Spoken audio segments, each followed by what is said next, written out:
எல்லாருக்கும் வணக்கங்க. இன்றைக்கி நம்ம மாடி தோட்டத்தில் செடியெல்லாம் கீழே விழுந்து கிடந்துச்சு. காலையில் மேலே வந்தேன்.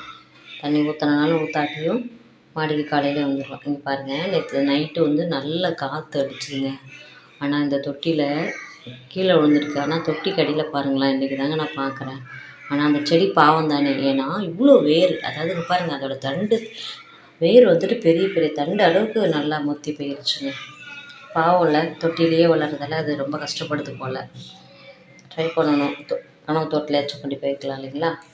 அதுக்கப்புறம் இன்றைக்கி அறுவடை பண்ணுற மாதிரி நான் வரலைங்க. செடிங்க எல்லாம் காற்றடிச்சதே சாஞ்சு கிடக்குமான்ட்டு மேலே பார்க்க வந்தேன். ஆனால் ஒரு மிளகாய் செடி பாருங்கள், ஒரு சின்ன செடி தான், நிறைய கிளைகள்லாம் கிடையாது. ஆனால் அதில் மிளகாய் நிறையா இருக்கிறதால வெயிட் தாங்காமல் அந்த செடி அப்படியே மஞ்சள் செடி மேலே அப்படியே படுத்துருச்சு. சரி, அது பறிச்சிடணும் இல்லைங்களா, காயெல்லாம் பறித்து எடுத்தால் தான் அந்த செடி வந்து கொஞ்சமாச்சும் நிமிரும். இல்லாட்டின்னு வச்சுக்கோங்களேன், இப்படியே சாஞ்சிட்டே கிடக்கும் இல்லைங்களா. எவ்வளோ மிளகாயை தாங்க பறிச்சிட்டே இருக்கிறது. அதனால் நான் வந்துட்டு தேவையானதை மட்டும் பறிச்சுட்டு பாக்கிலாம் அப்படி அப்படியே விட்டுருவேன். அது அப்படியே இருக்கிற மிளகாலாம் பார்த்திங்கன்னா பழுத்து போயிடுது. அதுவும் பிரச்சனை கிடையாது. அப்புறம் வத்தலுக்கு நம்ம யூஸ் பண்ணிக்கலாம் இல்லைங்களா, ரசத்துக்கு கார சட்னிக்கெலாம் நமக்கு வத்தல் வேணும் இல்லைங்களா. அதனால் காஞ்ச மிளகாய்க்கு பழுத்த மிளகாலாம் பறித்து நான் வாட்டர் டேங்க் மேலே போட்டுருவேன்.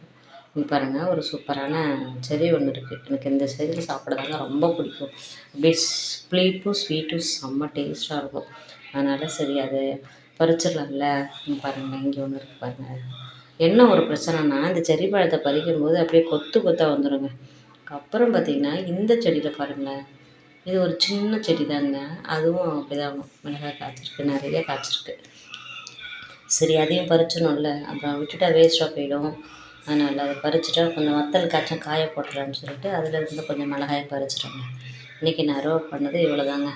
மிளகாய் தான் மெயின் அறுவடை. அது கூட கொஞ்சம் கருப்பு மிளகாய், அதுக்கப்புறம் கருப்பு மிளகாய் பழம், ஒரே ஒரு வெண்டைக்காய். எப்படி இருந்தாலும் வெண்டைக்காய் வந்துடும் இல்லைங்களா. இதை பற்றி பிடிச்சா லைக் பண்ணுங்கள், ஷேர் பண்ணுங்கள், மறக்காமல் சப்ஸ்கிரைப் பண்ணுங்கள், நம்ம சேனலை சப்போர்ட் பண்ணுங்கள்.